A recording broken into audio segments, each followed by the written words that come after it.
What's up, YouTube, and welcome back to the Knicks Cave. I'm Jan, the Knicks fan, your host. Let's get right into it. But before we do, I want you to hit that like button. Definitely want you to subscribe. Don't forget to leave a comment. You want to know when the next video going to drop. Hit that notification bell. Y'all see it. Yes, I'm a Knicks fan, but I am also a New York Jets fan. Some would say I picked the two worst teams in New York. But if you seen what happened to the Giants yesterday, last night, I'm hoping it don't happen to the goddamn Jets starting a new era where I was about to say Brett Favre, but AR, Aaron Rodgers. I'm looking forward to this season. I know a lot of Jet fans is talking about Super Bowl, and it's possible. It's possible, but I would be happy with a nice playoff berth. It's been a long time since we've been in the playoffs, and I just want to say for all my Jets fans out there and Knicks fans, we're gonna have a good season. Um, Actually, the Knicks. I'm gonna get back to the Knicks in a couple of other videos down the line. But for y'all Jets fans, it's looking good. You know what I'm saying? And not just because we got Aaron Rodgers. It's just you look around at the whole team, defensive stack, offensive stack.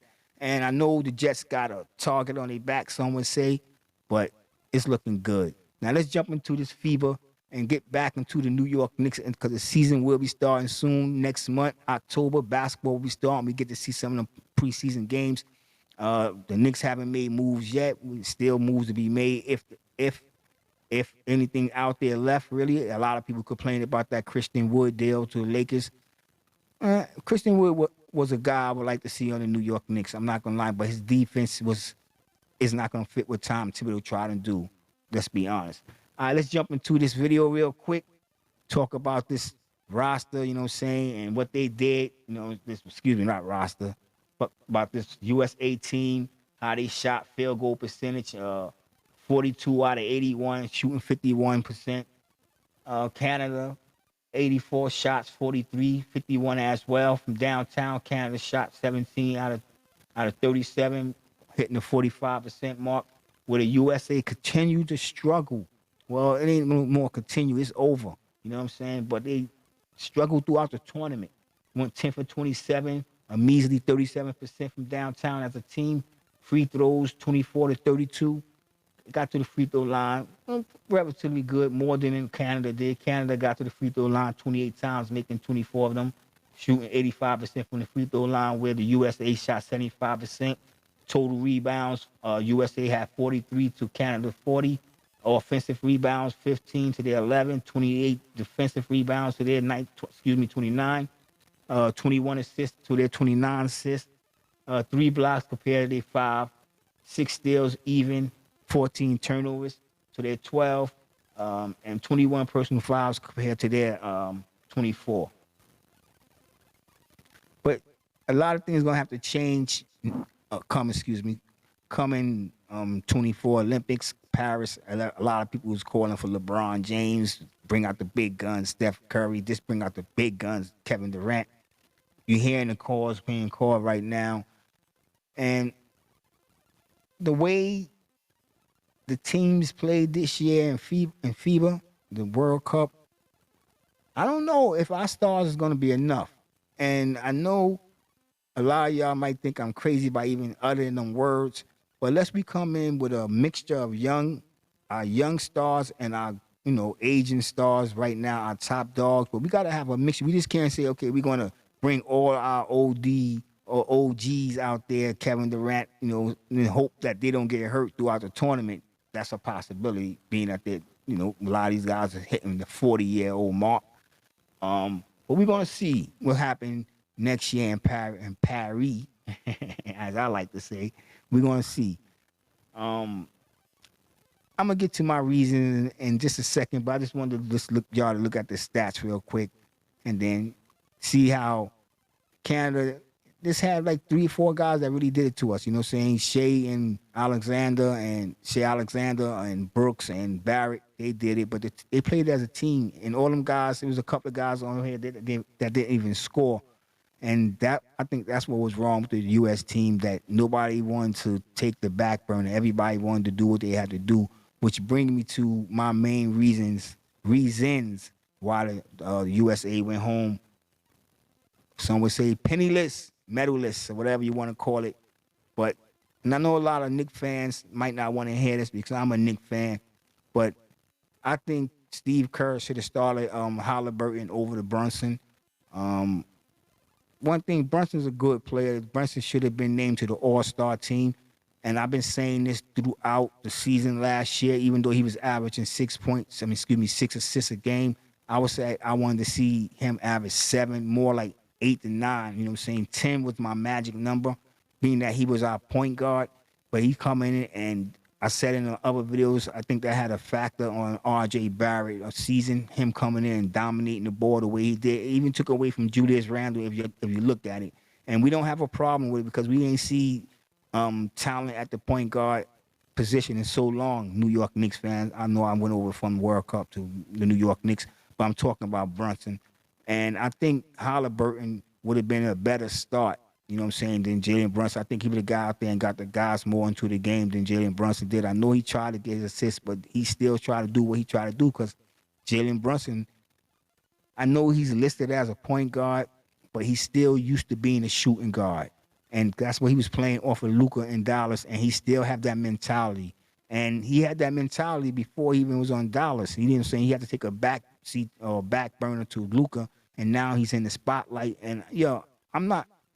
Trust me, as a Knicks fan, I'm not mad. But what I want to see out of Jalen Brunson, I want to see more assists. I want to see him get the team involved more. You know what I'm saying? But I really think that Halliburton should have started over him in the World Cup, and I think it would have been a better result. And I'm gonna talk about that more down the line. But next up, we're gonna talk about what was really the biggest flaw on this roster, and it was that it was flawed from the beginning. If you look at how this roster was made up, and all right, I'm gonna contradict myself. This was not so much as being flawed, but more arrogance. You know, thinking that we could just send anybody over there and come home with the gold because we NBA stars, USA talent, you know what I'm saying, not realizing the world caught up. Dramatically, the world caught up. And they should have realized that because most of the players that are stars in the NBA are from different countries. You know what I'm saying? But the roster we sent over, in my opinion, was type flawed. I think coaching was flawed. I'm going to get into that in a minute right after this. But that played a big part, in my opinion. You know what I'm saying? The roster, who we had out there, but it was a flawed roster. This wasn't a talented roster. This wasn't a roster that was really going to go over there and really just knock them out the box. But if they had the right coaching, we could have done something special, and these guys could have came away with a medal. I was hoping to see Canada go up against the USA. I'm not gonna lie, I know I didn't mention in my last videos, but I was imagining that for the gold. The way Canada was playing, I know they lost the game, but the U.S. lost the game. But I just thought these two teams was going to meet for the finals, and it was going to be spectacular. But then I was not going to lie to you. I was satisfied with, not to say the bronze, I was satisfied, but I wanted to see that game so bad. I said, okay, this is for a medal. We should walk away with a medal. I was hoping we come away with the bronze. But like I said, as y'all all know by now, we didn't. So it is what it is. All right, let's get into one of my final reasons why we lost that game. Or, you know what I'm saying? That's for another subject because we're going to talk about something else. But that's a nice picture to look up there because Star Barrett was looking real good throughout this tournament. A lot of people don't want to give his credit, but I'm hoping that it really flushed over to the New York Knicks. But let's get into the real reason. Steve Kerr wasn't ready for the moment. Steve Kerr, in my opinion, he didn't utilize the bench that he had. And I know I said the roster was flawed, but he didn't utilize the people that he had on this roster. And what I mean by that, by his start and his bench and who he started, he started Jaren Jackson, and who else? It was Mikal Bridges, Anthony Edwards, Brunson, and right now my mind slips right now, but he had no true power forward in that starting unit. We always got to a slow start because once again, Jalen Brunson, much I hate to admit it, you know what I'm saying, some of you Knicks fans gonna have to admit it as well. He is more a two guard than a point guard, and I hope that by him watching what some of these guys from the NBA that are point guards, how they played in the FIFA, that he come back and implement that with the New York Knicks. That's just my hope, you know what I'm saying, that he takes some of that and bring it to the New York Knicks.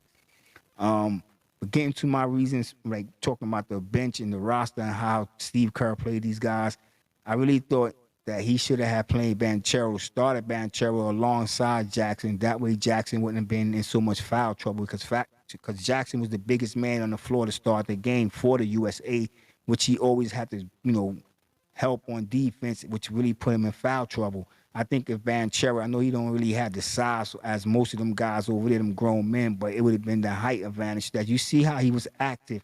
But I think if he was in the starting lineup, besides Jaren Jackson, that would have gave the U.S. more height on the boards. Now, when we come to the bench, this is where I think he messed up too, because he barely played Kessler Walker, and he played a lot.